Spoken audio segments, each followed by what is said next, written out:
Hey guys, tonight we step into a world of sand, sun, and a crown that was far heavier than it looked. Picture yourself in the sweltering air of ancient Thebes, with the stone walls radiating the day's heat back at you, the faint tang of the Nile on the breeze, and the scratch of fine linen against your skin. You're Pharaoh now, the living embodiment of Horus on earth, and you probably won't survive this. Not because of war necessarily, but because being at the top meant endless duties, relentless ceremonies, and a constant awareness that the people and gods alike were judging your every move. So, before you get comfortable, take a moment to like the video and subscribe, but only if you genuinely enjoy what I do here. Let me know in the comments where you are in the world and what time it is as you're listening. Now dim the lights, maybe turn on a fan for that soft background hum, and let's ease into tonight's journey together. It's the 18th dynasty, somewhere around the reign of Amenhotep III, a time of wealth, political clout, and artistic flourish. But behind the golden statues and carved reliefs is a kingdom that runs on thousands of tiny, monotonous details. And at the center of that machine is you. The day begins long before the city stirs.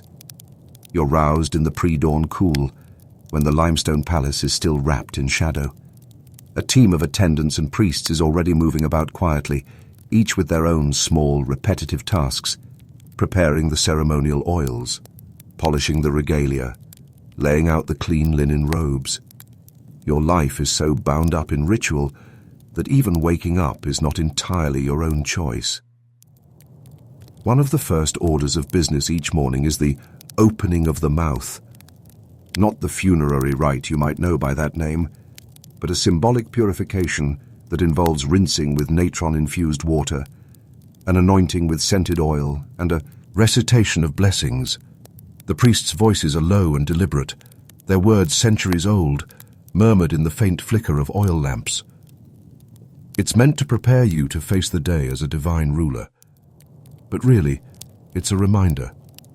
Every move you make is on display to the gods and to the scribes recording your reign. By the time the first sunlight creeps over the horizon, you're already stepping into your role as both king and high priest.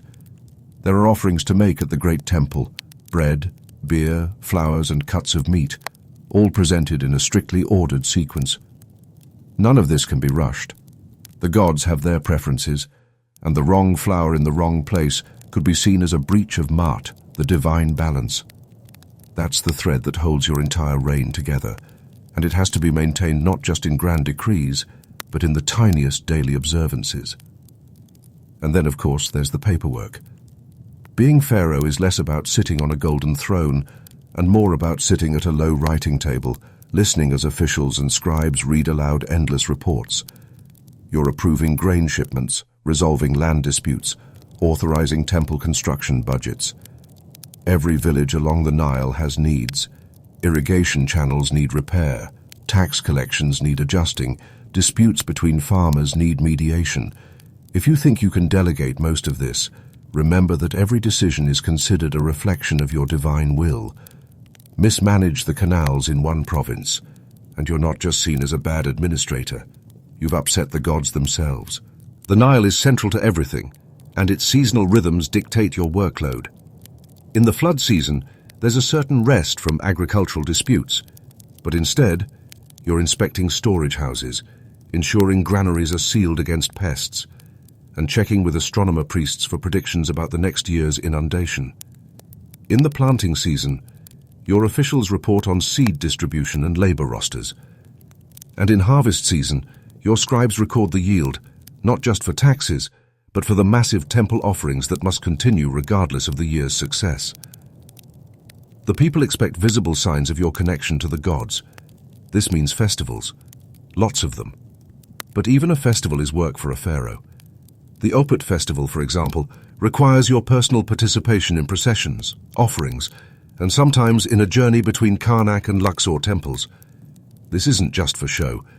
It's a way of renewing your divine power in the public eye. The catch?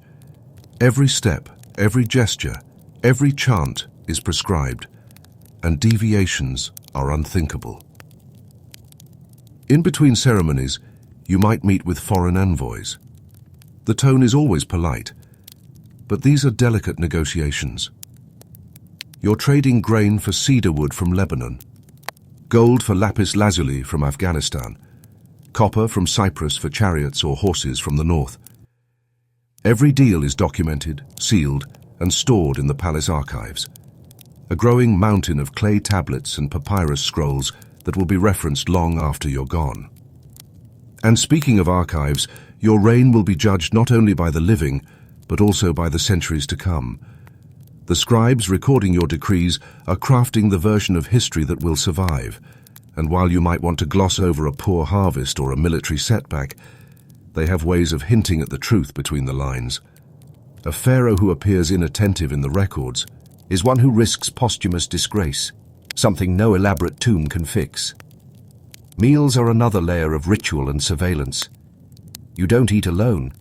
Meals are occasions for favored officials or priests to be honored. Every plate is tested for safety, every piece of bread shaped according to tradition. Even the act of drinking wine, a luxury imported at great cost, is done in measured sips, accompanied by polite conversation about temple projects, border security, or the latest omens observed in the flight of birds. You might think the evenings bring respite, but instead they bring more ceremonies. As the sun god Ra descends into the underworld, it's your duty to ensure the protective rituals are performed. The priests chant from the Book of Gates, and incense fills the air with a thick, resinous haze. You stand or sit for long stretches, muscles aching from the day, while the rituals proceed at their unhurried, ancient pace. Beyond the palace walls, the city lives and breathes in a different rhythm. Fishermen hauling their nets, potters turning clay, children chasing each other in dusty courtyards. You rarely see this directly, but you feel its weight in the grain tallies, the temple accounts, the tax registers. The prosperity of the common people is ultimately your responsibility, and yet your life is almost entirely insulated from theirs by layers of protocol. Still, news reaches you. Rumors of discontent in a distant nome, a merchant's complaint about corrupt tax collectors, whispers about a border skirmish far to the south. You can't ignore these. Every small ripple can grow into something larger, and in a system where the pharaoh is both man and god, any failure is seen as a fracture in the order of the world. The night closes in, the lamps are lit, and you are finally free to withdraw to the inner chambers. But even here, the quiet is filled with reminders of duty. The walls are inscribed with hymns to the gods, the bed is draped in linens embroidered with protective spells, and at the foot of the room, a small shrine holds a statue of your divine counterpart. Tomorrow will be the same. Offerings, decrees, festivals, and the endless maintenance of a kingdom that cannot afford for you to falter. And as you lie there, listening to the faint lap of water from the garden pool, a thought settles in. You may wear the crown, but in truth, it's the crown that wears you. Morning comes again and the crown is waiting. The attendants know their sequence by heart. The linen robe first, the jewelry afterward, the headdress last. Each piece has meaning. The pectoral amulet isn't just decoration. It's a layered statement of power, lineage and protection. The heavy collar, strung with carnelian, turquoise and gold, rests against your collarbones like a permanent weight. You barely notice it anymore, though sometimes at the end of the day your neck aches from carrying it. The first official matter on today's docket is a review of temple accounts. In theory, these are straightforward lists.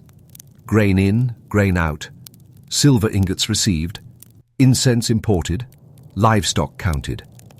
In practice, each figure is a political matter.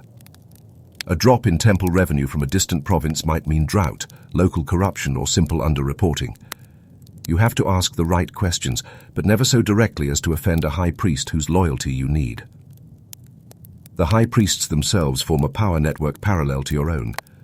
They control enormous land holdings, command workforces, and oversee storage facilities that rival the royal granaries. Your legitimacy as pharaoh depends in part on their support. A mismanaged temple relationship can cost you more than a battle lost. It can subtly undermine the very rituals that declare your divine right to rule. So you listen, nod, approve repairs to a temple roof here, a new storage jar inventory there, always mindful that generosity to the gods is generosity to the men who serve them. Outside the palace, the season has moved into the Pere, the emergence, when the Nile has receded and planting begins. The air carries the smell of damp earth from the freshly exposed fields. Farmers are bent over rows, pressing seeds into the moist soil, their movements steady and unhurried. You know this scene only through rapport, and the occasional ceremonial visit, but you can picture it. The rhythm of planting time to the sun's slow crawl, the soft splash of irrigation channels being opened or closed. Back in the audience hall, another kind of planting is underway. The sowing of political intentions. Envoys from Nubia have arrived with tribute, baskets of gold dust, leopard skins, ivory tusks. The procession is ceremonial, the items carefully arranged for display, but the real business happens after, in the quieter conversations about trade routes, military garrisons, and the occasional exchange of hostages to guarantee peace. Even here, the exchanges are wrapped in layers of tradition. The scribe beside you writes every word, every gesture, into the official record. After the envoys depart, you hear petitions from local officials. A village headman requests permission to divert water from a canal for new farmland. A merchant complains about a neighbor blocking river access. A junior scribe reports suspected tax evasion in a grain storehouse. Each matter seems small, but your decision sets precedent. Approve the water diversion, and nearby villages might demand the same. Ignore the tax evasion, and others may follow suit. The smallest decision can echo across provinces. The midday meal is modest compared to the evening feast, but it's still formal. Bread, onions, roast goose, dates and figs are served, with beer poured into ceramic cups. The beer is thick and slightly sour, not the clear drink of later times, but it's a staple for workers and royals alike. While you eat, a court musician plays the harp softly in the background. The rhythm is steady, almost hypnotic, meant to encourage calm conversation. After the meal, you visit the artisans' quarter. Not personally, of course. The pharaoh doesn't simply stroll into the workshops, but in a ceremonial capacity, escorted by guards and scribes. This visit is partly inspection, partly inspiration. Sculptors are at work on colossal statues for a temple pylon, their copper chisels ringing against the limestone. Painters grind minerals into pigments, red from ochre, blue from ground azurite, green from malachite. You offer a few words of encouragement, which will later be exaggerated in official accounts into an inspiring speech. The heat of the afternoon settles in, and even the palace slows. The cool stone corridors are dim, lit only by shafts of sunlight from high windows. You retire briefly to a shaded loggia, where a breeze from the Nile finds its way through. A servant brings a fan of ostrich feathers, moving it in slow arcs. In this moment of relative stillness, you think of the ongoing construction projects. Every reign is measured in stone as much as in policy. Without monuments, your name might fade faster than the paint on a wooden shrine. But stone is costly, not just in gold but in labor. Workers must be housed, fed and supervised, and quarrying the blocks from distant sites like Tura or Aswan is a months-long undertaking. By late afternoon, it's time for another round of religious duties. This time, the ceremony involves the lighting of sacred lamps in the inner sanctuary. You walk slowly through the temple's hypostyle hall, the air cool and heavy with the scent of lotus and myrrh. Columns rise like stone forests around you, their tops disappearing into shadow. In the sanctuary, the god's statue is unveiled, its gold surface catching the lamplight. You present the offerings, incense, bread, beer, and recite the prescribed hymns. The temple choir answers in a measured chant, their voices echoing from T. His stone walls. Back at the palace, the evening meal is a more elaborate affair. Roasted meats, honey cakes, imported wine, and fresh pomegranates are served.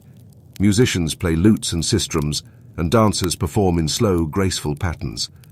Courtiers take turns approaching your table to offer praise or request favors. Even here, every interaction has a political weight. Seating arrangements are deliberate, and the order in which guests are served can signal favor or disfavor. Night deepens, and the final duty of the day approaches: consultation with the dream interpreters.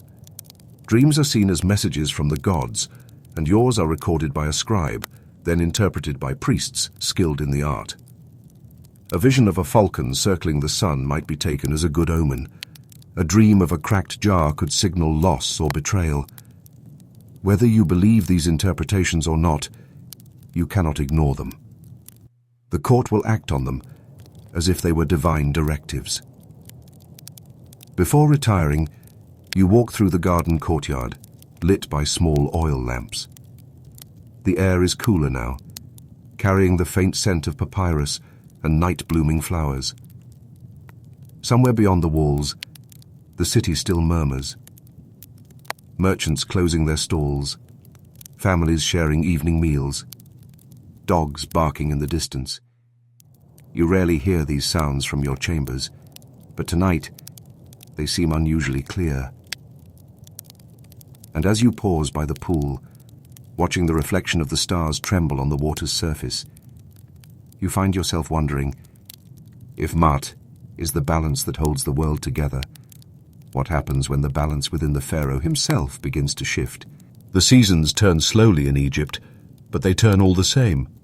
Flood, emergence, harvest, each with its duties, each bringing its own set of reports to your audience chamber.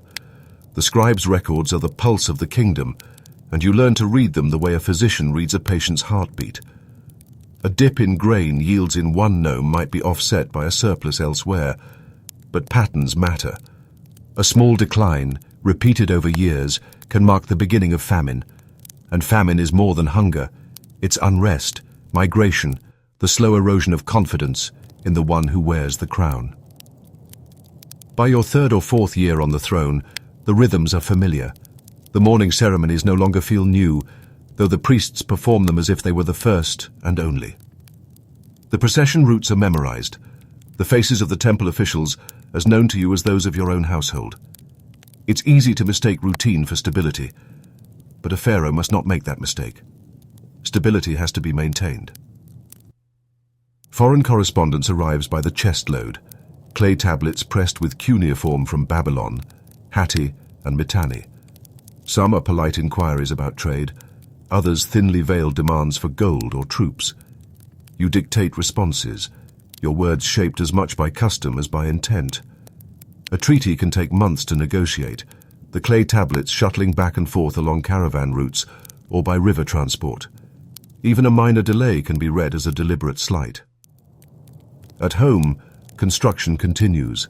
The temple walls rise, their reliefs carved by patient hands into scenes of your victories, real or symbolic. To the artisans, it doesn't matter whether a particular battle happened exactly as shown. What matters is that the story is told, the image fixed in stone for the gods to witness. Your name will be repeated by priests in daily offerings as long as the temple stands. That is the promise of stone and its danger. A wall can also record a famine, an uprising, or an omen misinterpreted. The workforce on these projects is vast. Skilled stonecutters, unskilled labourers, water carriers, cooks, overseers. They are fed from royal granaries, paid in grain, beer, and sometimes cloth.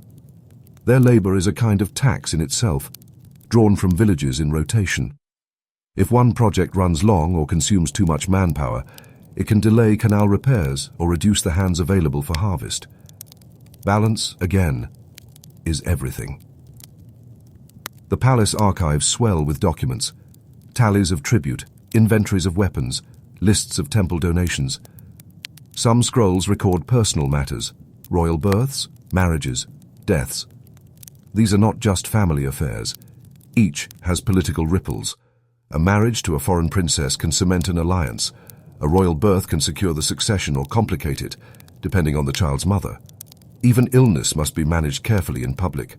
A pharaoh is not supposed to falter. Illness, however, is a constant threat. The palace physicians, trained in a mix of herbal remedies and ritual incantations, can offer relief, but not certainty. Common ailments like eye infections, fevers, or stomach troubles can become dangerous. The heat, the flies, the sheer proximity to so many people all conspire against perfect health. Yet to show weakness in court is to invite whispers, and whispers in a royal court can travel faster than the Nile in flood. In your quieter hours, those rare stretches between ceremony and consultation, you walk the palace gardens. The paths are lined with sycamore, fig, and date palms, the air perfumed with mandrake and jasmine.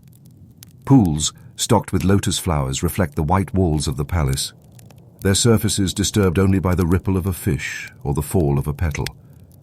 These gardens are not just for beauty. They are statements of control over nature, a reminder that even in the desert, life can be shaped and ordered by human will. Sometimes you venture beyond the city in ceremonial visits. The journey is slow, a barge on the Nile, propelled by rowers in time with the beat of a drum. Along the banks, villagers gather to watch, some cheering, some only staring in silence. You step ashore to dedicate a new temple doorway or inspect a canal gate. The local officials greet you with gifts, baskets of figs, jars of honey, small statuettes carved from local stone. These visits are more than symbolic. They allow you to see, however briefly, the conditions beyond the palace walls. A well-maintained canal here, a neglected storehouse there, each offers clues to the state of your realm. The years pass, and with them come inevitable changes. Old advisors die, replaced by younger men who bring new ambitions. Border tensions flare and fade. Grain harvests rise and fall, yet the duties remain steady. A pharaoh does not retire. The crown is not something you can set aside at the end of the day or at the end of a decade. It is bound to you until your last breath. And so you begin to think about what will endure. Tomb construction becomes a priority. The Valley of the Kings is dotted with entrances to other rulers' afterlives, some long plundered, some still sealed. Your architects and overseers work in secrecy to design and dig your own passage to eternity. The work is dangerous. The rock can collapse, and the air grows thin deep in the tunnels. Yet the tomb must be completed before you die. An unfinished tomb is a bad omen, a sign that your journey to the next world may falter. Inside the tomb, walls will be painted with scenes from the Amduat, or the Book of the Dead, guiding you through the hours of the night toward rebirth with the sun. The treasures buried with you will not be for your use in the literal sense. You will not drink from the golden cups or wear the beaded collars again. But they serve as offerings to the gods and as proof of your status. Even in death, you are still Pharaoh. As your reign lengthens, the question becomes not only how to maintain power, but how to be remembered. Will your name be spoken with reverence by generations of priests? Or will it be chiseled away in a future ruler's campaign to erase you from history? The weight of legacy presses as heavily as the daily rituals. One day, all the bread you've blessed, all the incense you've burned, all the decrees you've signed will be reduced to lines on papyrus or carvings on stone. And so, late one evening, standing in the cool shadow of a temple pylon, you watch the last of the day's sunlight catch the tips of the carved hieroglyphs. The scene shows you offering mat to the gods, the feather of truth balanced in your hand. You know the image is idealized, yet it is also a record of intent.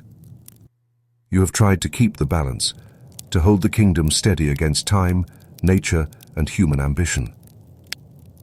History, however, has its own balance, one you cannot control.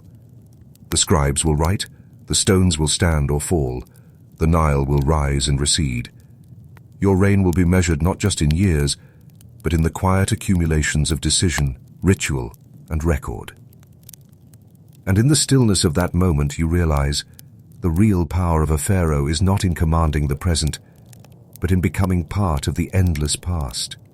A name spoken, a story told, long after the body is gone. Centuries would pass, dynasties would rise and fall, yet the weight of the crown remained the same. The names changed, the temples shifted in style, but the burdens of rule, the rituals, the expectations, the constant vigilance, endured like the Nile's eternal flow. Now we step forward in time to the 19th dynasty, into the reign of Ramesses II, a ruler whose name would echo across millennia. To later generations, he was Ramesses the Great, builder, warrior, father to dozens of children. To himself, in the midst of his reign, he was a man trying to keep a vast and restless empire stitched together with stone, treaties, and the daily grind of governance. The day begins before dawn, as it always does. The palace is quiet except for the muffled footsteps of attendants preparing the chambers. The air is still cool, carrying the faint scent of the river through the open latticework of the windows. You are woken not by sunlight, but by the deliberate touch of a servant, trained to stir you without startling you. The first tasks are familiar: washing in water mixed with natron, anointing with scented oils, dressing in fresh linen. Your headdress for the morning is not the heavy Nemes-striped cloth seen in carvings, but a lighter version for ease, held in place by a band of gold. The crown will come later, during public appearances. You eat little, a piece of bread, a sip of beer, before the first round of audiences begins. Today's schedule is dominated by reports from the eastern border. The Hittites, longtime rivals, have been quiet since the treaty signed years ago, but quiet borders require as much care as contested ones. Messengers bring clay tablets inscribed in cuneiform, the stylus marks pressed deep and neat. They are read aloud in a steady voice, while a scribe copies key details onto papyrus for palace archives. Even peace requires work. Maintaining garrisons, arranging grain shipments to frontier towns, ensuring the tribute promised in the treaty arrives on time. Once the military matters are reviewed, the focus turns to building projects. Ramesses' reign is defined in part by his hunger for monuments, and each one is a logistical feat. Temple pylons in Luxor, colossal statues in Pi-Ramesses, rock-cut shrines at Abu Simbel, all require stone from distant quarries, timbers from Lebanon, and skilled labor from across the kingdom. The overseers of works arrive with progress reports. They speak of delays in transporting granite down the Nile, of copper tools that need replacing, of skilled masons falling ill from the desert heat. Each problem must be solved without slowing the overall schedule. Outside, the city is waking. Merchants are opening their stalls along the market streets.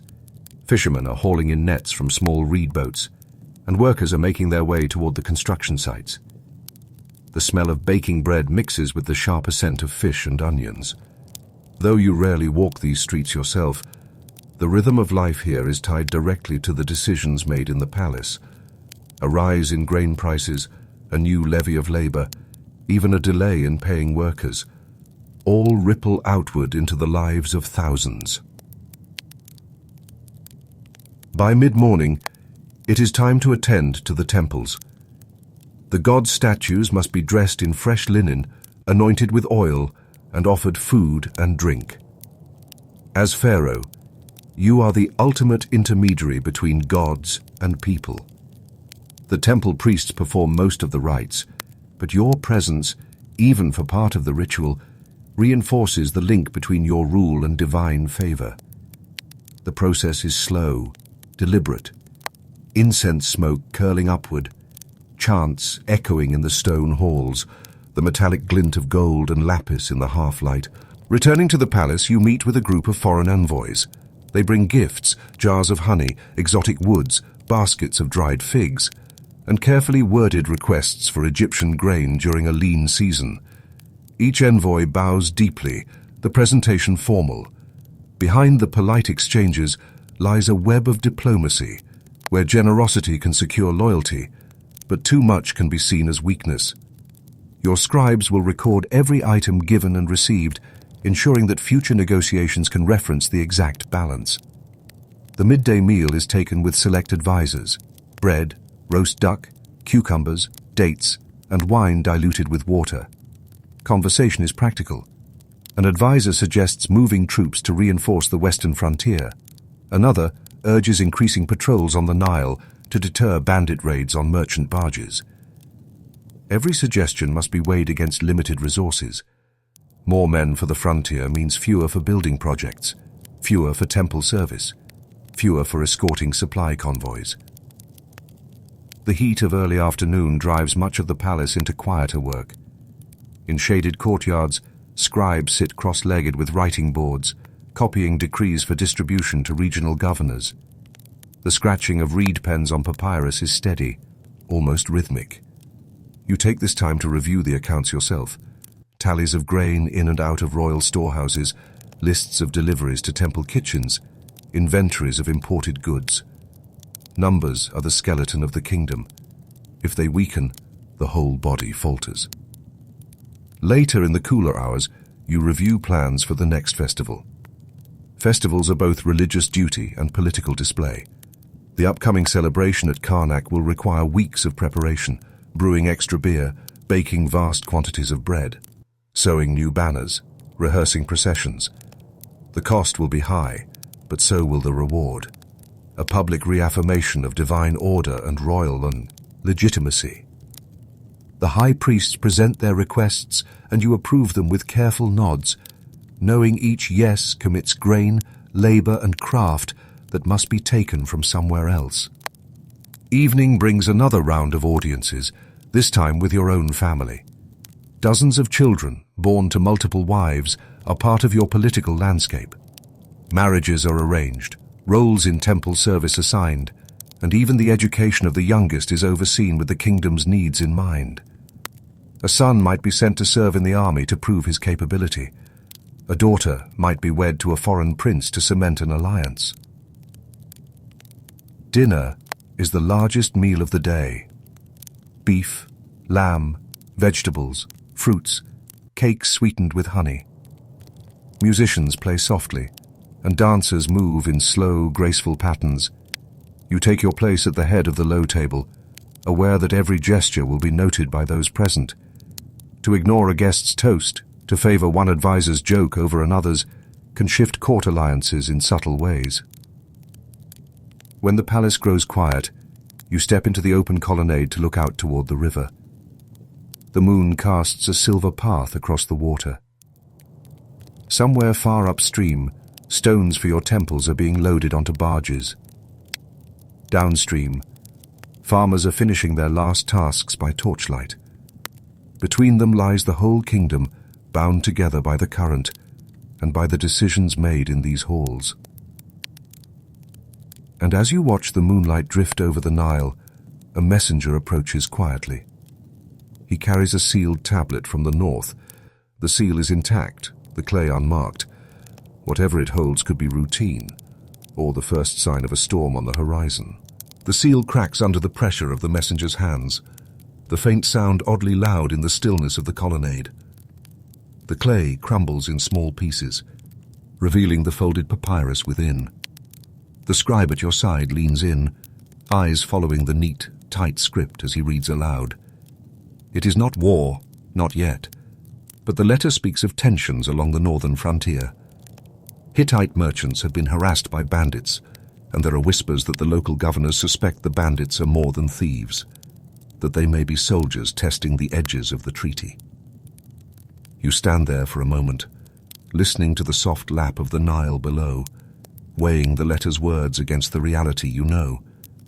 Treaties are fragile things, held together by mutual interest, not loyalty. If the Hittites believe you are failing to keep the road safe, they will see an excuse to move troops under the banner of protecting their traders. That is not a confrontation you can afford right now. The next morning begins earlier than usual. The heat of summer is already pressing in, and the air smells faintly of baked earth. You break your fast with bread and figs, the meal quick and quiet, before summoning your generals. They arrive with maps, lists of troop placements, and reports from scouts. Each name and number is weighed. Sending more soldiers north means fewer for the Libyan border, where skirmishes have flared in recent months. It also means drawing men away from the construction projects that are your hallmark. After the meeting, the vizier requests an audience. He brings another problem, this one entirely domestic. A poor flood season has left several provinces with lower than expected grain reserves. Without intervention, there will be shortages before the next harvest. The priests argue that temple granaries should remain untouched. Their stores are for the gods, not for redistribution. The governors argue that starving people are unlikely to be impressed by full temple storerooms they cannot touch. Your decision will ripple in all directions, politically and spiritually. Mid-morning brings a change of pace. An inspection of the treasury is on the schedule, and you move through the cool, dim halls, where gold ingots are stacked in orderly rows, where lapis beads are strung in bundles, and where artisans work under guard to craft jewelry for both temples and royal gifts. The air is heavy with the metallic tang of worked gold and the faint resin smell from wooden chests. Each item is tallied by scribes, each weight recorded. It is tedious, but theft is a constant risk. Even the smallest gold ornament could be smuggled out if vigilance wavers. By midday, the palace is a slow-moving hive. Couriers come and go from the gates, the shuffle of their sandals and the murmur of their voices a constant backdrop. You take the midday meal with the high priest of Amun, who uses the occasion to remind you, politely, of the upcoming festival that will require your presence in Thebes. The schedule will be tight, and you will need to balance the festival's demands with the growing concerns in the north. The afternoon is devoted to correspondence. You dictate letters to the Hittite court, reaffirming your commitment to the treaty and promising action against the bandits. Other letters go to provincial governors, instructing them to increase patrols on the northern roads and to report any unusual activity. The scribe's reed pens scratch steadily, each letter carefully phrased to maintain dignity without provoking insult. In the cooler hours before sunset, you walk the palace gardens.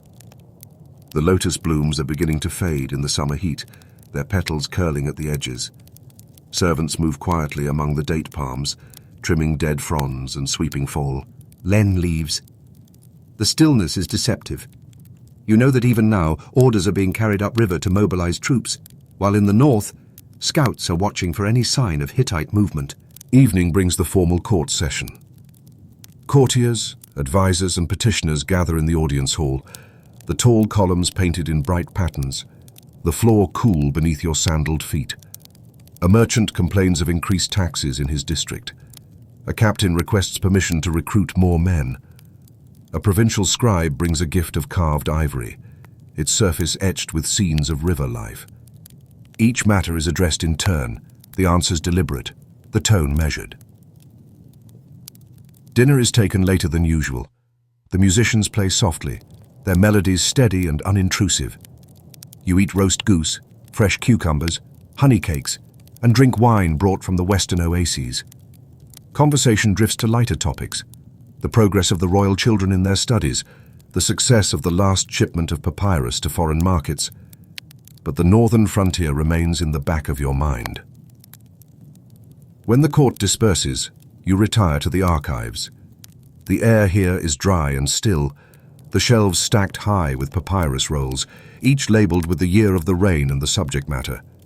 You unroll a record from a generation past, the last time the Hittites tested Egypt's patience. The language is cautious, but the outcome was clear. The situation escalated into open war.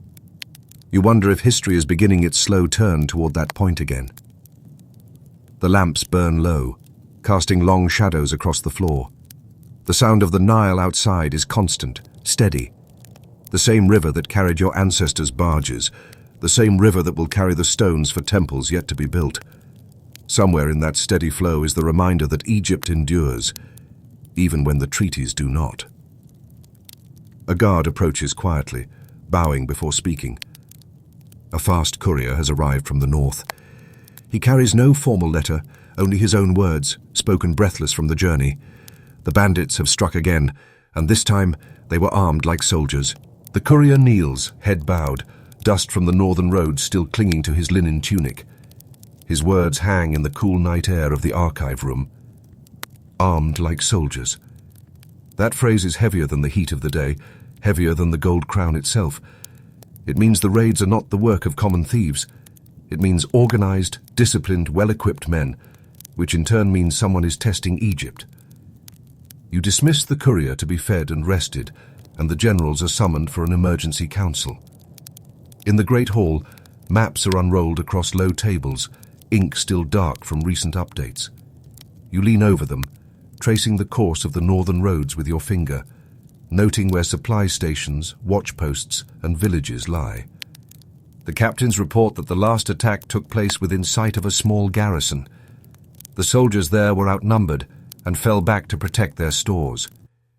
The attackers vanished into the hills, taking the caravan's goods and its Hittite merchants with them. The decision is immediate. More patrols along the frontier, reinforced garrisons at key points, and scouts sent further afield to watch for signs of larger troop movements. Messengers are dispatched upriver before dawn, carrying orders sealed with your personal signet. These couriers travel light, with fresh rowers ready at each way station to speed their journey. The orders will be in the hands of northern commanders within days. Morning comes, and the court moves at a clipped pace. The usual petitions and ceremonial duties are condensed or delegated. The temples receive their offerings, but the rituals are performed more briskly. You stand for the recitations, your lips moving in time with the chants, but your thoughts are on the frontier. Even the smell of incense, thick with frankincense and myrrh, feels distant. After the temple rites, the vizier brings an update. Tea on the grain shortages. His solution is pragmatic but controversial. Open the royal granaries in selected provinces and release a measured amount of grain, enough to stabilize prices without depleting reserves. The temple granaries will remain untouched, for now. The priests will not oppose the plan if the release is framed as an act of divine generosity, an extension of your role as the living embodiment of Maat. You agree, knowing the gesture will also help keep unrest from rising at a time when unity is critical. The midday sun is fierce, and the city outside the palace gates is a shimmer of heat and dust. In the shaded courtyards, scribes bend over papyrus, copying orders for governors and military commanders. The scratch of reed pens is steady, punctuated only by the hiss of sand being poured over fresh ink to dry it. You walk among them briefly, scanning their work, offering a word here and there. Every line written is a thread in the web holding the kingdom together. In the afternoon, reports arrive from the south. The quarries at Aswan have delivered the latest shipment of granite for the temple pylons. Barges loaded with massive blocks are now making their way downstream. It is a reminder that even with threats in the north, the rest of the kingdom does not pause. Temples must rise, statues must be carved, and the image of the pharaoh must remain visible in every corner of the land. Evening brings a formal meeting with the high priest of Ptah, who presents plans for expanding the temple workshops in Memphis. The expansion will require more workers and additional shipments of copper for tool-making. You approve it, aware that these workshops produce much of the statuary and ceremonial equipment used in temples across Egypt. The priests leave satisfied, but you know the approval means one more demand on the kingdom's resources. Dinner is taken in the company of your eldest sons. The meal is rich: roast lamb, lentils, bread, figs, and honey wine. But the conversation is practical. The eldest son, a seasoned commander, suggests striking into the borderlands to flush out the attackers before they can regroup. Another son advises patience, arguing that an aggressive move could provoke the Hittites into claiming a breach of the treaty. You listen, weighing both approaches. After dinner, you retire briefly to the private gardens. The night air is cooler, carrying the scent of papyrus and water lilies from the reflecting pools. The moonlight lays silver patterns across the paving stones. For a few moments you stand still, letting the quiet settle around you. It is in these moments, away from the bustle of the court, that the reality of rule is clearest. Every decision is a balancing act, and the scales are never still. The next morning, the scouts' reports arrive. They confirm what you suspected. The attackers were well armed, disciplined, and organized into companies. They carried weapons and armor consistent with Hittite manufacture, though no official insignia. The message is subtle but unmistakable. The Hittite court wants to see how far they can press without breaking the treaty outright. In response, you send a carefully worded letter to the Hittite king. It reaffirms the treaty, condemns the attacks, and expresses confidence that the Hittite ruler shares your desire for peace. At the same time, your generals receive orders to increase patrols, fortify the northern road stations, and quietly recruit more men for the garrisons. The message is clear to both friend and potential foe. Egypt is watching, and Egypt is ready. Life in the palace resumes its measured pace, but the undercurrent of tension remains. The temples hold their festivals, the markets bustle, the barges move steadily als. On the Nile, yet the couriers ride faster, the generals meet more often, and the maps in the War Council room are updated daily. Weeks pass, and the raids stop as suddenly as they began. No official apology comes from the Hittite court, but a shipment of cedar and bronze arrives with the usual tribute, accompanied by a polite letter reaffirming friendship. The meaning is plain. The test is over, for now. The border will hold. With the immediate threat eased, attention shifts back to the works that will define your reign. At Pyra-Messes, colossal statues are taking shape, their faces slowly emerging from the stone under the hands of skilled sculptors. In Abu Simbel, the rock-cut temples grow deeper into the cliff face, their massive seated figures already recognizable. These monuments are more than architecture. They are your message to the future, a declaration in stone that Ramesses II ruled a strong, expansive, and unshaken Egypt. Years from now, travelers will pass between the towering statues at Abu Simbel or stand in the shadow of the pylons at Luxor, and they will see only the power and permanence. They will not see the nights in the archive rooms, the tense councils, the balancing of grain against garrisons, the calculations hidden in the phrasing of diplomatic letters. They will not know how close the balance came to tipping. But you know, and as the sun sets over the Nile, turning the water to molten gold, you understand that the true work of a pharaoh is not in the moments that are carved in stone, but in the countless decisions that never will be. The years pass, and the monuments of Ramesses II stand as promised, casting their long shadows over the sand. But time has a way of reshaping kingdoms, and the burden of rule passes into new hands. The faces on the statues remain serene. The faces in the palace tell a different story. The reign of Merneptah, son of Ramesses II, begins not with fanfare, but with the steady, almost weary acceptance that the machinery of Egypt must continue to turn. You wake each morning to the same sounds your father heard: the murmur of servants in the halls, the distant call of boatmen on the Nile, the rustle of papyrus leaves in the palace gardens. Yet there is one sound that feels louder now: the shuffle of foreign envoys waiting for an audience, their business urgent, their patience short. Your court is smaller than your father's, but no less busy. The scribes arrive early, bearing reports on harvests, taxes, and troop movements. The heat has been unrelenting, and the Nile flood this year was modest. That means smaller harvests, tighter grain supplies, and the quiet, constant tension that comes with knowing the people will expect relief if shortages bite.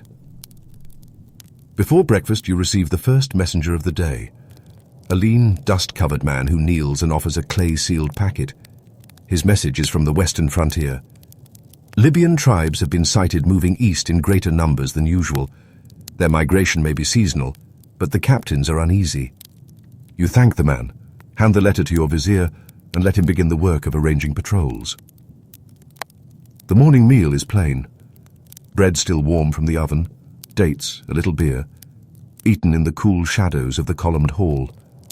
The vizier joins you, speaking in a low voice about the tax records. Several nomes in Lower Egypt report lower yields than expected. You know the cause. With smaller harvests, peasants hold back. Grain, hiding it from the collectors. If discovered, they risk punishment, but hunger drives the risk. You instruct the vizier to increase inspections, but quietly. Harsh enforcement could stir unrest. By mid-morning, the palace is alive with movement. Artisans and foremen arrive to give progress reports on ongoing works, repairs to the great pylon at Karnak, a new storehouse in Memphis, the refurbishing of the royal barge. These are not grand projects, but necessary ones.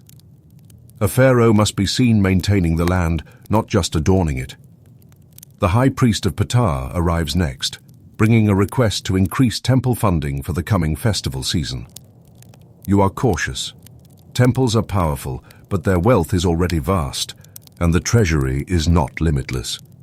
You agree to a modest increase, with the understanding that the temple's own workshops will provide goods for the festivals, easing the burden on the royal coffers. Late morning brings the foreign envoys. First come the traders from Byblos, bearing gifts of cedar and fine oil. Their speech is formal, their smiles practiced. They have heard rumors of Libyan unrest and want assurance that Egypt's trade routes remain secure. You give it to them, though your mind lingers on the truth. Security is never absolute. Next come emissaries from Canaan, their message less pleasant. Raiders have struck a caravan under Egyptian protection, and compensation is expected. The midday heat settles over the palace like a heavy cloak. Servants draw reed blinds to keep out the glare, and the halls cool slightly. You withdraw to the smaller audience chamber, where the air smells faintly of lotus oil, and the walls are painted with scenes of abundance. Green fields, full granaries, fat cattle. It is an intentional reminder of Egypt's ideal, one you must strive to maintain, even when reality falls short. In the early afternoon, you walk the palace gardens. The irrigation channels sparkle in the sun, and workers bend over the beds, tending papyrus and lotus. The Nile beyond flows slowly, its surface dotted with small fishing boats. Somewhere upriver, patrols are already moving toward the western border. The day's second council convenes before sunset. The generals lay out their plans for increased border patrols and for keeping a small reserve force in Memphis, ready to move north or west as needed. The treasury officials bring their own numbers, warning that even modest mobilization costs will strain the budget if the harvest remains low. The room hums with the quiet tension of competing priorities. Evening brings a lighter note, a small private banquet with family. Musicians play softly, and the food is plentiful, goose roasted with honey, lentils, figs and wine. But conversation inevitably drifts back to matters of state. Your eldest advisors speak of the need to project strength, to keep Egypt's enemies from smelling weakness. You nod, knowing they are right, even as you feel the limits of Egypt's reach pressing in. When the banquet ends, you walk the upper terrace alone. The air is cooler, carrying the faint scent of the river and the distant sounds of night insects. From here, the city spreads out in the moonlight. Rooftops, white in the glow, narrow streets quiet after the day's bustle. Somewhere out there, the people sleep, trusting you to keep the threats beyond Egypt's borders at bay. The trust is heavy, but it is also the thread that ties the land together. If it frays, so too will the kingdom. And as you turn back toward the palace, the question is already forming in your mind. Will the next message from the west bring news of peace or of war? The message comes at dawn, carried by a rider whose horse is flecked with foam. He does not dismount until he reaches the palace gate. The guards take the sealed packet, send him to the barracks for rest, and rush the message inside. It is placed in your hands as the sun is still a pale line over the horizon. The wax seal bears the mark of the Western commander. The words are brief, written in a hand that does not waste ink. The Libyan tribes advance in greater numbers, families among them, carts, livestock. This is no raid. It is a migration. You read it twice, then pass it silently to the vizier. Migrations are more dangerous than raids. A raid strikes, takes what it can, and disappears. A migration pushes against borders, seeking new land. It forces the question of where those people will settle, and whether they will settle peacefully. The council is called before breakfast. Generals arrive still tying their sashes. Scribes bring fresh maps of the Western Delta. The discussion begins with patrol reports. More sightings, longer lines of people, moving eastward but slowly. Some skirmishes have broken out when Libyan herders let their cattle graze on Egyptian farmland. The treasury officials present the cost of reinforcing the western border. Food for soldiers, pay for additional patrols, repairs to watchtowers that have been neglected in peacetime. The sum is not crippling, but it will mean postponing repairs to floodgates upriver and slowing construction at Karnak. The choice is clear: borders before temples. By mid-morning, the first messengers are dispatched upriver to the key garrisons. Orders are firm: hold the line, but do not provoke open conflict unless attacked. The generals know what you mean. Avoid giving the Libyans an excuse to claim they were wronged. Outside the council chamber, palace life continues in its steady rhythm. Servants sweep the sea. Art yards, scribes carry bundles of papyrus to and from the record rooms, and in the kitchens, the day's bread is already baking. But you notice the unease in the air. News moves quickly through the palace, and the guards know the western roads may soon be busier. In the afternoon, you visit the temple of Amun in Thebes for a consultation with the high priests. Such visits are as much political as they are religious. The priests wish to know how the unrest might affect temple grain deliveries. You assure them that supplies will be protected, but you ask for their support in framing the defense of the border as part of maintaining Ma'at, the divine order. Their public blessing will make it easier to rally support among the people.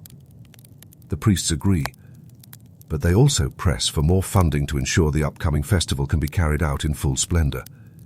You promise to review the temple accounts personally. In truth, you know that lavish festivals help keep spirits high during uncertain times, a display of abundance even when resources are tight. By late afternoon, a caravan from Memphis arrives at the palace, bringing merchants eager for reassurance.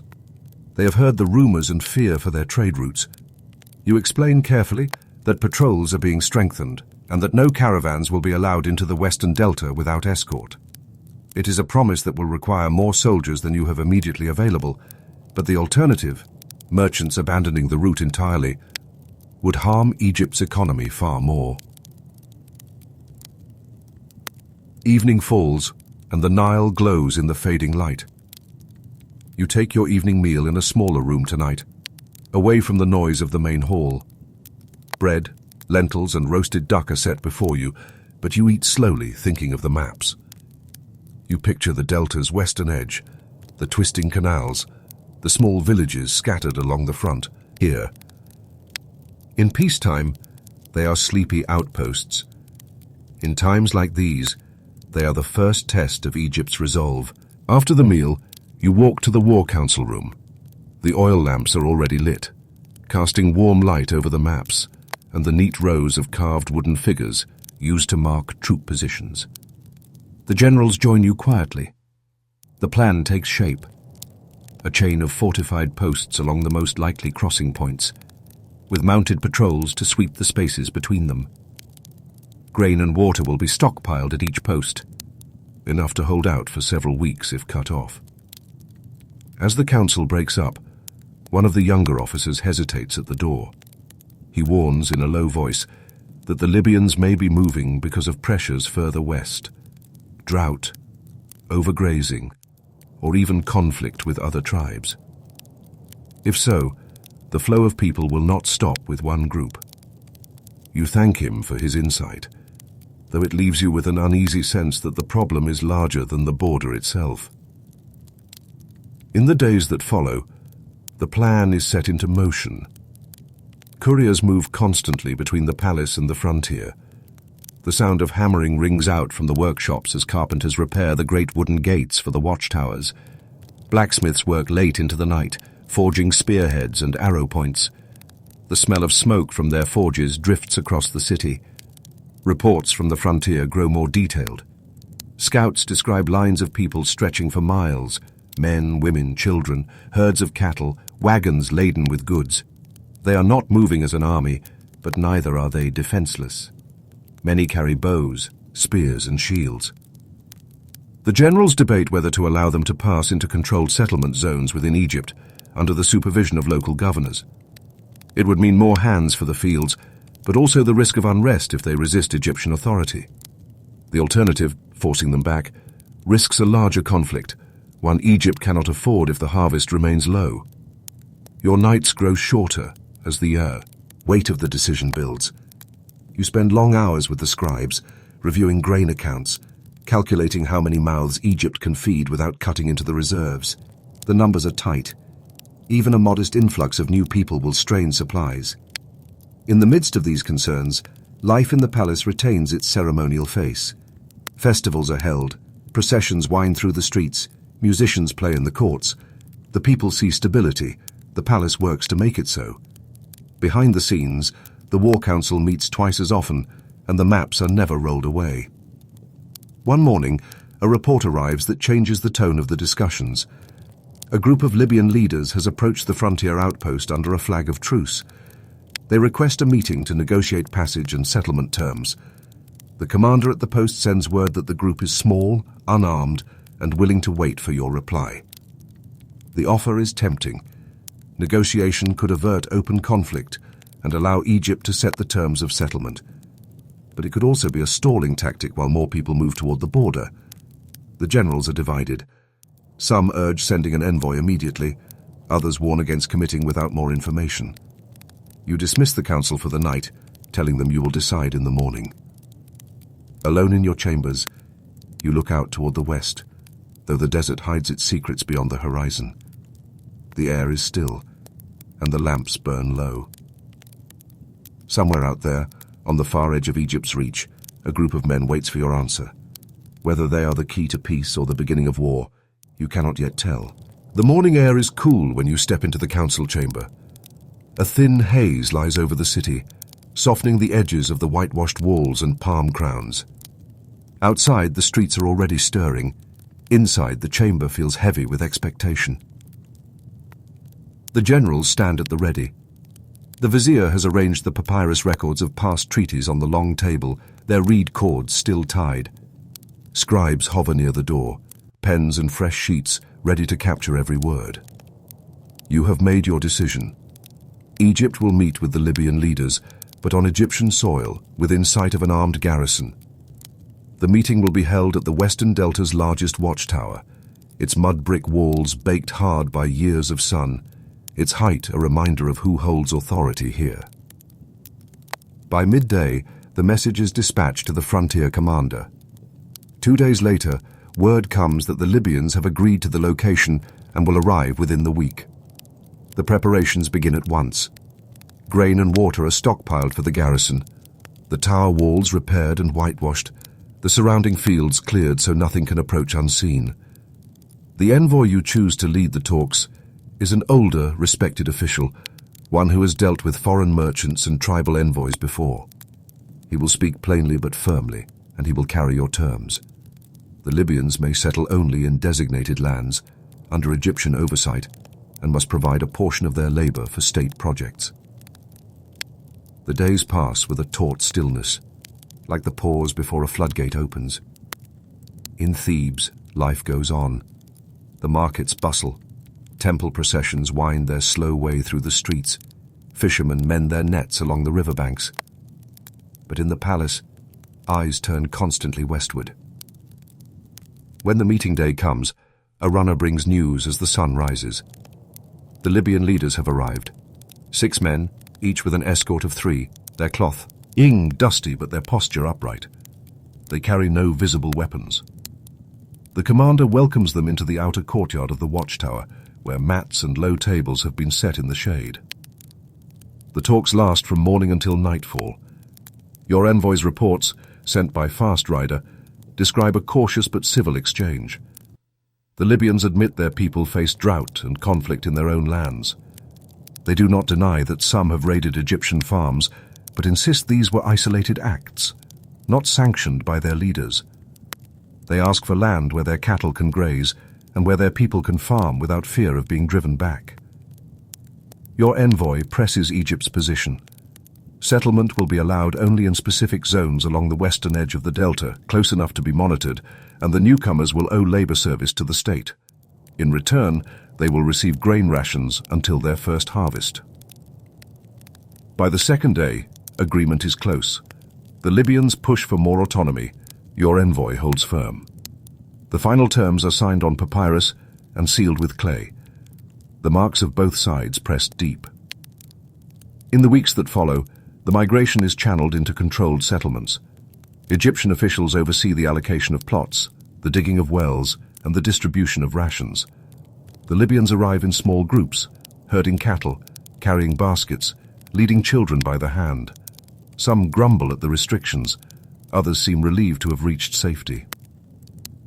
The strain on Egypt's resources is real. Grain from state granaries is diverted to the settlements, forcing tighter measures in the cities. Taxes in kind are collected more aggressively, and the temples are asked, quietly but firmly, to contribute from their stores. Not all is peaceful. A dispute over grazing rights leads to a clash between Libyan herders and Egyptian farmers near the frontier. The local GR. Horizon intervenes swiftly, arresting the ringleaders on both sides. The punishment is public but measured, enough to deter further incidents without inflaming resentment.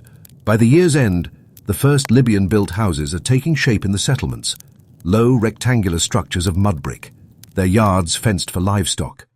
Egyptian officials report that some Libyans have taken to working in nearby fields alongside Egyptian laborers.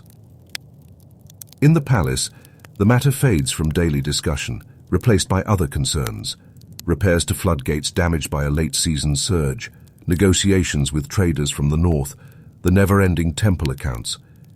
Yet the western border remains a quiet preoccupation. Patrols continue, watchtowers are maintained, and the settlements are visited regularly by state inspectors. Historians looking back will note that Meneptah's handling of the Libyan migration set a precedent. It was not the last time Egypt faced the choice of turning people away or integrating them under controlled terms. Some will argue the policy preserved stability. Others will point to the slow blending of foreign and Egyptian communities as a sign of Egypt's changing character. For you, in the moment, it is less about precedent and more about balance. The constant, wearying act of keeping the machinery of the two lands turning without letting the weight of one problem unbalance the whole. The Nile still rises and falls. The seasons still turn. In the cool of evening, you stand on the terrace, looking out toward the west. The horizon is the same pale line it has always been. Yet you know it marks not just the edge of your kingdom, but the edge of your control. Beyond it lie other peoples, other needs, other pressures. They will come again, as surely as the river floods. The thought is not comforting, but it is grounding. Being Pharaoh was never about ruling without challenge. It was about enduring the endless arrival of challenges, meeting them, and ensuring that Egypt's heart, the land along the Nile, continues to beat. And as the lamps are lit behind you and the night air cools your skin, you know that this, above all, is why the life of a pharaoh is not a life of ease, but of constant, careful survival. The years pass, and Egypt's western frontier settles into an uneasy rhythm. The Libyan settlements take root. Children born there grow up speaking both their ancestral tongue and the Egyptian of the markets. In the royal records, the migration becomes a single, tidy entry, just one among many matters handled during a reign. But a pharaoh's work is never truly finished. It is only passed to the next in line. Where Meneptah had faced a slow push of people against his borders, his successor would find himself standing against forces both more distant and more unpredictable. The restless movements of entire regions, and the creeping reality of Egypt's own stretched resources. The first signs come from the north. Traders arriving from the Levant speak in low voices of strange fleets sighted along the coast. Ships of unfamiliar design, their sails broad and square, their hulls deeper than those of local merchants. These ships, they say, belong to wandering peoples, displaced, hungry and armed, who strike at harbors without warning. The palace receives the reports with measured calm. Raids by sea are nothing new. The coast has always been vulnerable. But there is an edge in the traders' voices that cannot be ignored. They describe not just warriors, but entire communities aboard the ships. Women, children, livestock. Your scribes mark these accounts on the growing scroll of foreign affairs.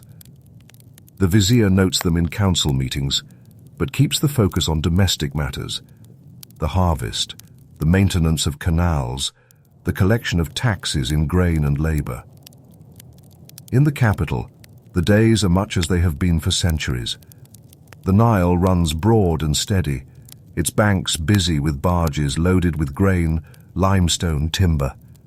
The markets hum with trade, baskets of onions, figs and dates, rolls of linen from local weavers, beads of glazed faience that catch the sun, the tea. Temples continue their cycle of offerings and festivals, their great courtyards echoing with chants at dawn and dusk.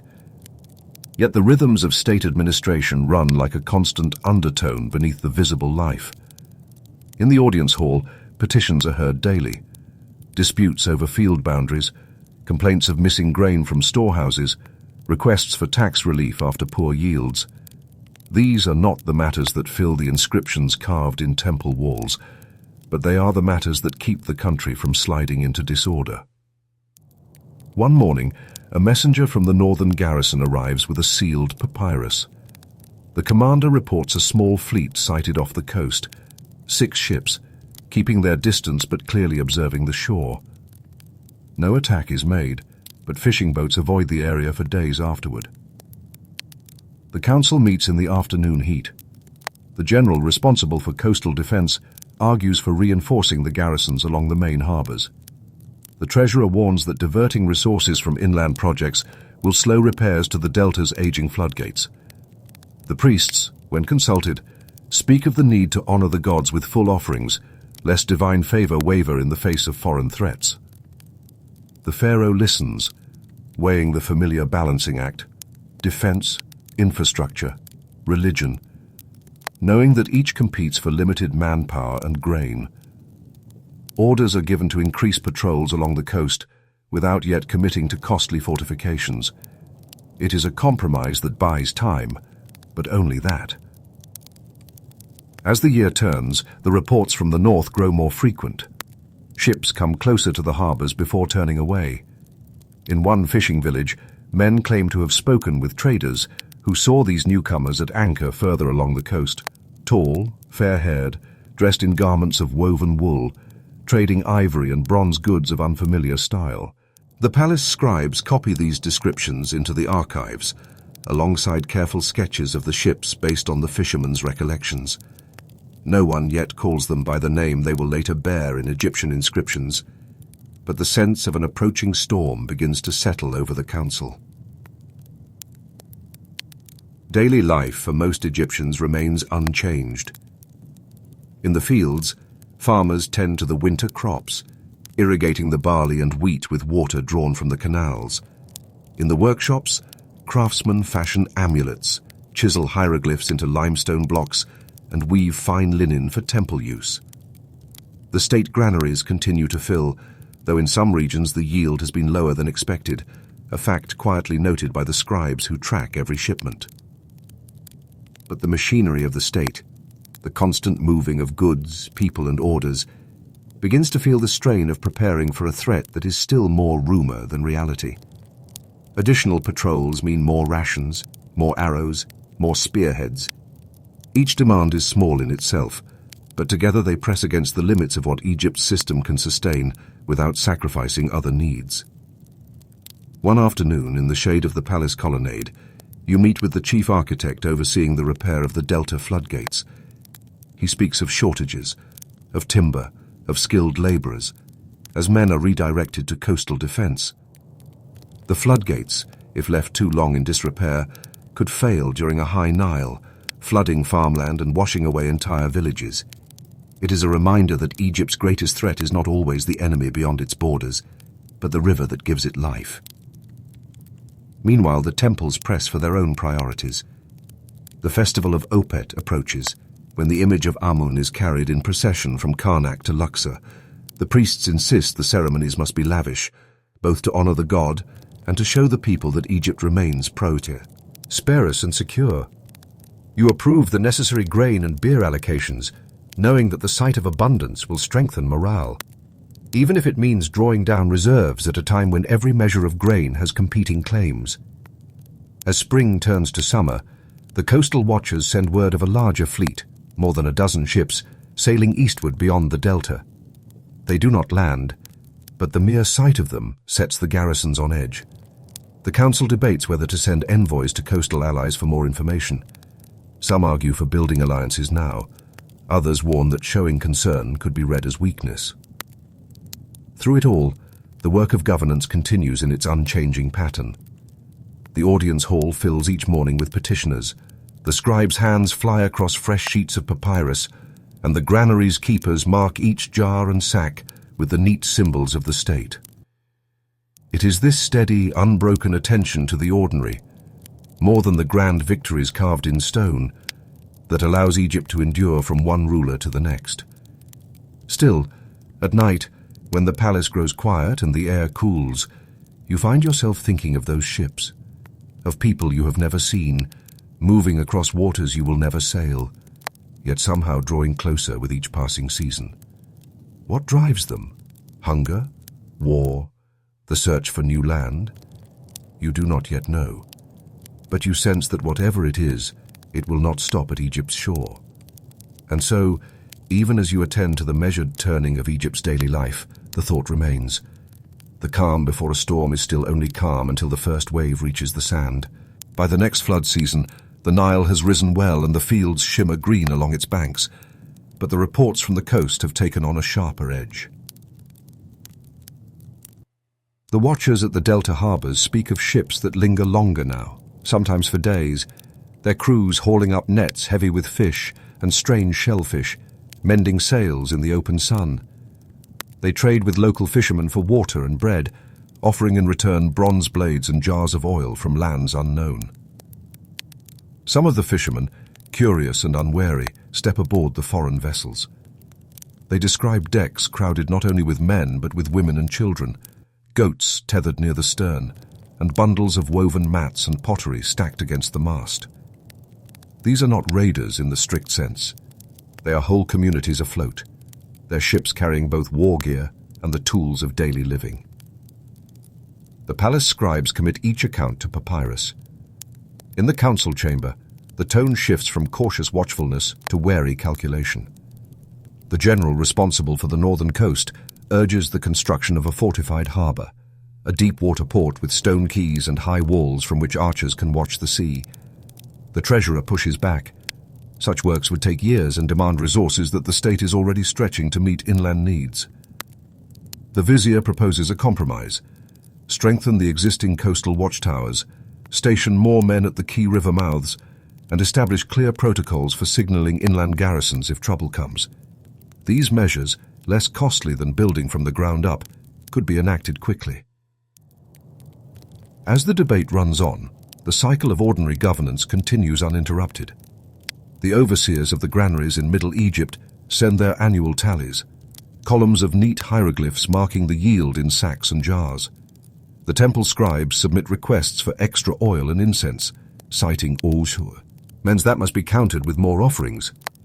Farmers petition for tax remissions after locusts strip their barley fields. Every matter is heard, recorded, and decided upon. This is the rhythm that keeps Egypt functioning. Thousands of small decisions, made each day, none of them glorious, but all of them necessary. In the coastal settlements, however, life feels less settled. The fishermen speak of being watched from just beyond the surf. Shepherds grazing flocks near the shore, return with tales of distant drums or horns carried on the wind.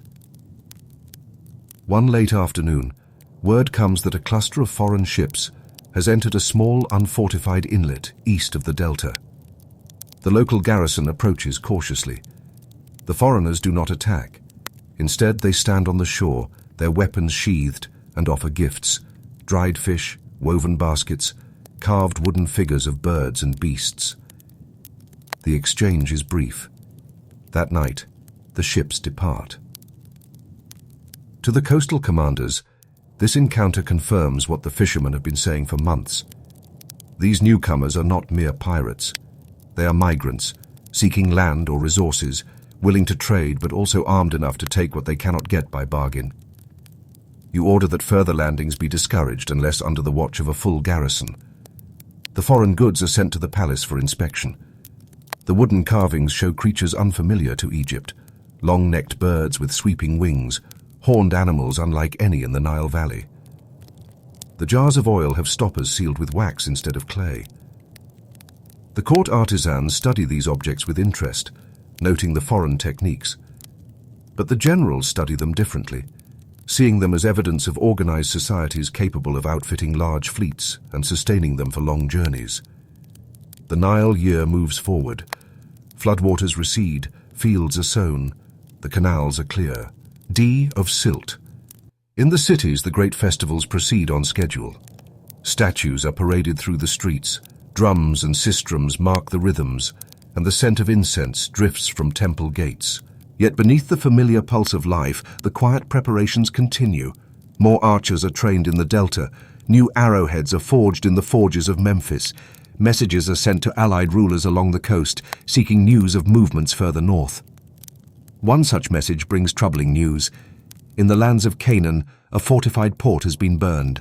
Survivors claim it was done by the same sea-roving peoples now appearing off Egypt's coast. They describe ships in the same style, with high prows and painted eyes staring out over the water. At the council, voices rise. Some argue that Egypt must strike first, sending its own fleet to meet these people before they grow bolder. Others warn that an offensive war would drain the treasury and stretch the army beyond safe limits.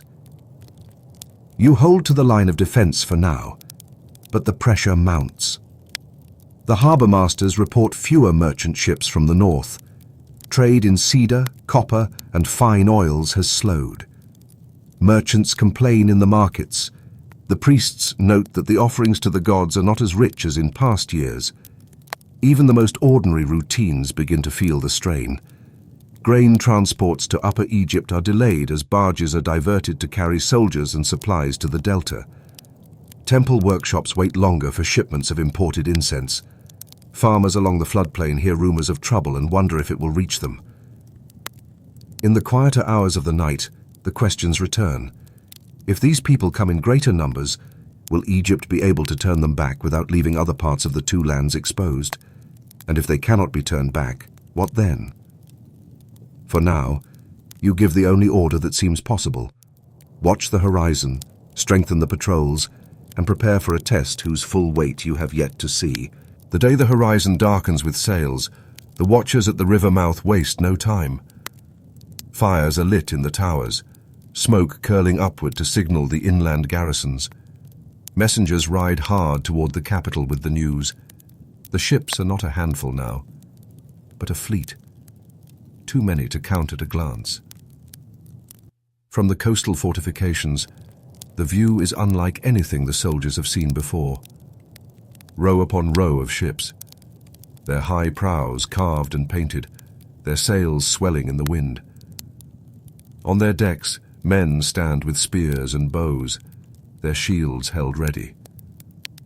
Behind them, more ships follow, and more beyond that, until the line blurs into the haze. Orders move quickly down the chain. Archers take their positions along the shore. Chariots wait inland for the signal to strike if the landing begins.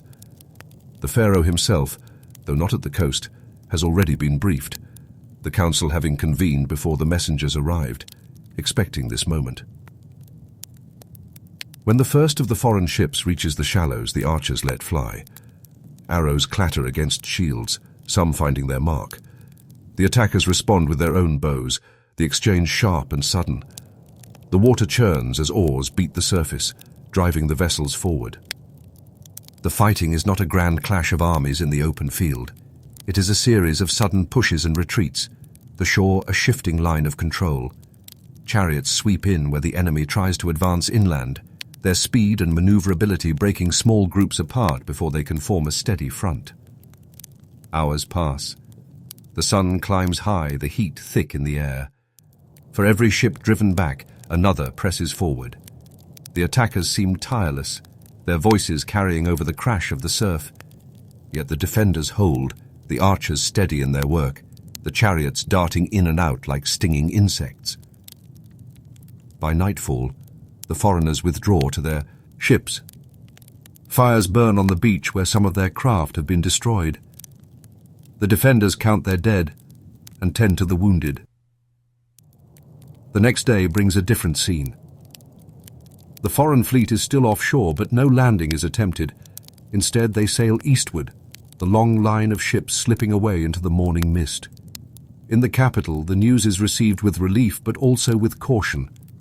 The generals remind the council that this may not be the end. Such people may return, perhaps in greater numbers. The treasurer warns that the mobilization has been costly. The reserves of grain and bronze are lower than planned for the season. Still, there is pride. Egypt has held the line. The inscriptions that will later be carved will speak of the pharaoh's might, the bravery of his soldiers, the protection of the gods. They will show the enemy ships overturned in the waves, the foreign warriors bound and kneeling. But the reality, as always, is more complex. The victory was not absolute. It was a pushing back, not a permanent end. Trade routes have been disrupted. Some coastal villages are damaged or abandoned. The treasury will take seasons to recover. And there are the broader currents of change, ones that cannot be stopped by archers or chariots.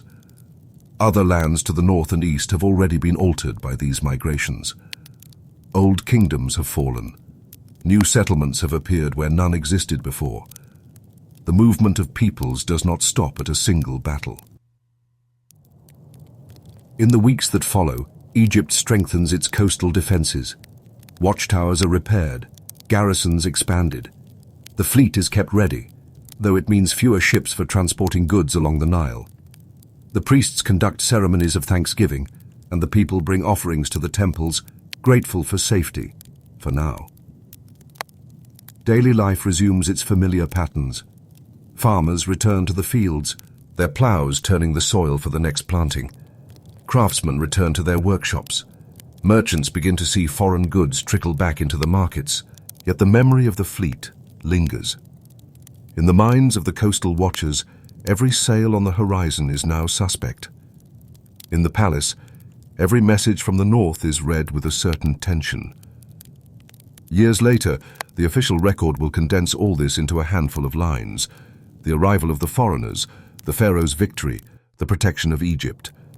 The stone will not record the sleepless nights, the shortages in the storehouses, the debates in council over whether to risk more men or more grain. Nor will it record the quiet truth that survival, for a pharaoh, for Egypt itself, depends less on the moments of battle than on the constant maintenance of the system.